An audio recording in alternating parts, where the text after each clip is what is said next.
Hey there, it's Mark with the I Am Rebels, and today we've got some really cool tricks on getting more action from your email marketing. Specifically, some great ideas for subject lines and calls to action, basically getting you more clicks. Because in this day and age where so many people are complaining their emails are going to spam or just simply not getting delivered, any email that you do send that gets into the inbox, we want to get as many of those opened as possible, and we want to get our links clicked. Okay, this becomes very, very profitable for us when we can do it. So here's a couple of sort of off the wall ideas that not a lot of people are doing now. In a lot of this stuff I've taught, I get into some tools where you can generate, automatic headlines and subject lines, and those are great, and I still encourage the use of those. But there's a couple other ways that you can do it too, and you might be wondering, well, why are we looking at the website of US Today, USA Today? Well, put it this way, big newspapers, big publications, even the online formats, they are paying their article writers good money to come up with very short, catchy headlines that get their articles opened, okay? So why not have a look at what these people are doing and see if you can tie it in somehow to an email that you're creating? Okay, let's just look at this. Scary market, yes, but keep cool investors. The week in politics, the latest Trump downfall. I mean, if your audience, like many, is even a good portion of them are American, anything to do with Donald Trump right now is just huge. If you can relate that to a subject line, fantastic. But you're going to learn a lot just by going through some of these. Just look at all of these cool headlines. 5 most incredible discoveries of the week. Um, Suspect in social worker slaying had hit list. Want to make millions? Try designing an app. I mean, you can basically, that is an internet marketing subject line right there, basically. So there are so many ideas and sources just in the local news. So if you're having a coffee in the morning and your habit is to go through some online news, take note of some of these headlines that basically make you want to click and open, okay? And then you can modify those to make a subject line. I mean, it's super, super easy to do. We'll look at another paper just for fun. Being as I'm Canadian, we'll look at the Toronto Star. And I mean, well, don't miss. Suspect named in fatal downtown shooting. Some of these are great, but here's a good one. Is Francesco Yates Canada's next Justin Bieber? My first time at the X, working hard or hardly working. I mean, this is great stuff. A lot of this stuff actually, makes people want to click.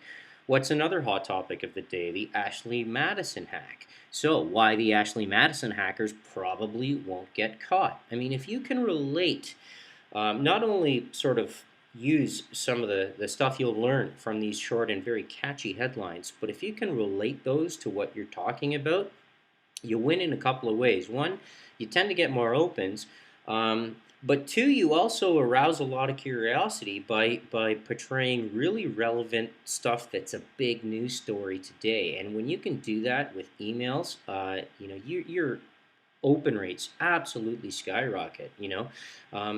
There's basically one goal of an email subject line, okay, and that is to get your email opened.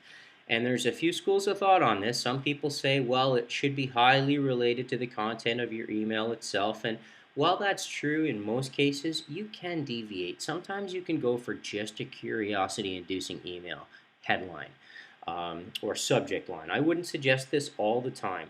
But you do need to remember that the main goal is to get that email opened. And sometimes a bit of a shocker, something to do with the latest news story, and then you just find a way to cleverly tie that into what you're talking about in your email. That's really going to help with the open rates, okay? So keep that stuff in mind. Really important. Now, another thing for you to think about, if anybody likes to watch TV, I don't much, but when I do, it's usually sports. Watch commercials and look at, especially during big sporting events, because the people that are advertising on the bigger events have big money, and again, they have spent a lot of money on their copy. Look at their calls to action, look at their headlines, listen to the phrasing. Okay, you can get some just gold mine ideas just out of commercials. Okay, so it might sound silly, but believe me, I've seen a lot of these duplicated, and these are the emails that I personally open up. Okay, so that's some really great and simple advice on coming up with some super unique emails that subject lines that are going to make you stand out. Okay, now once the email is opened, we want to talk about getting our links clicked. Okay, so let's talk about that a little bit.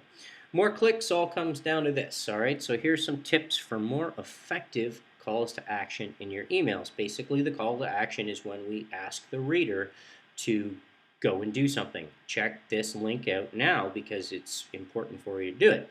And even if people open up, they may not want to click the link unless you do it in a way that entices them and makes them curious. Again, the goal of the subject line is to get the email opened.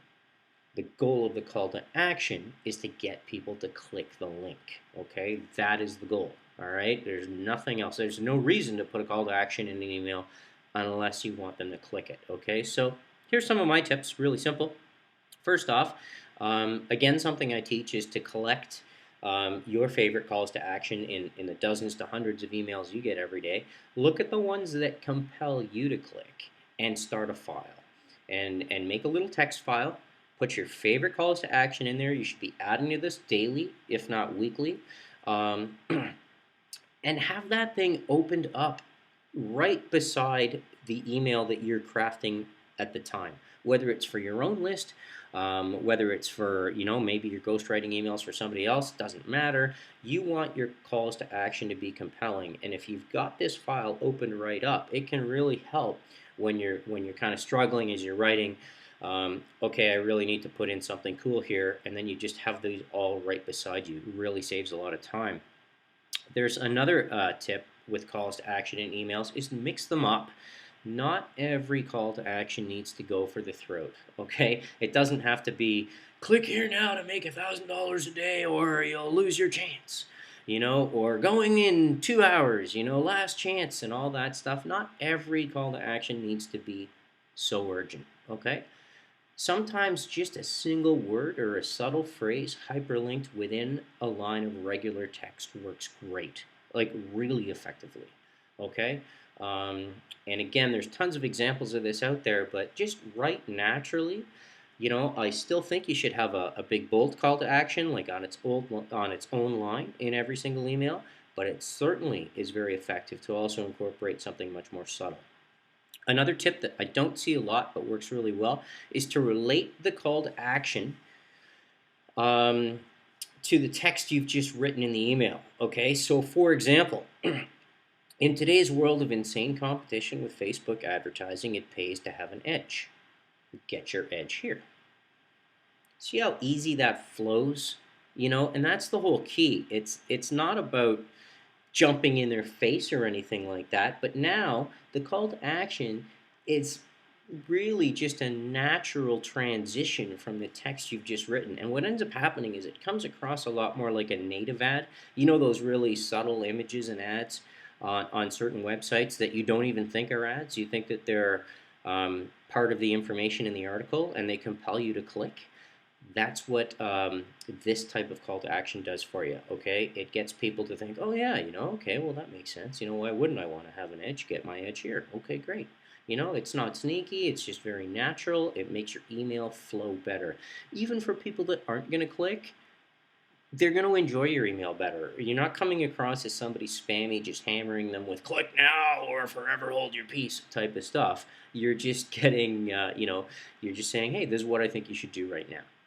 Okay, so I hope that makes sense. It makes things a lot easier to read for people. Now, one last tip on effective calls to action.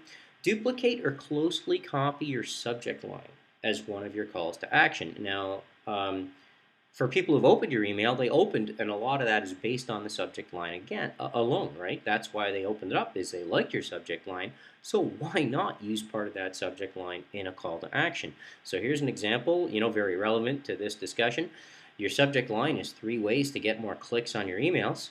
And then your call to action can be discover 3 ways to get more clicks on your emails.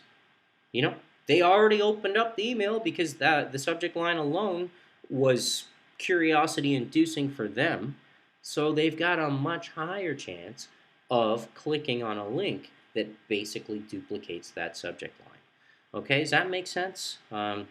It's not rocket science, but this is some under the radar thinking. Not a lot of people are doing this stuff, which makes you stand out, which keeps your email marketing fresh, gets more opens, and gets more clicks. Okay, so that's it for today. Nice and quick. Put these to use. Watch some TV, check out the online news, and see where it takes you with your email marketing. Have yourselves an amazing day.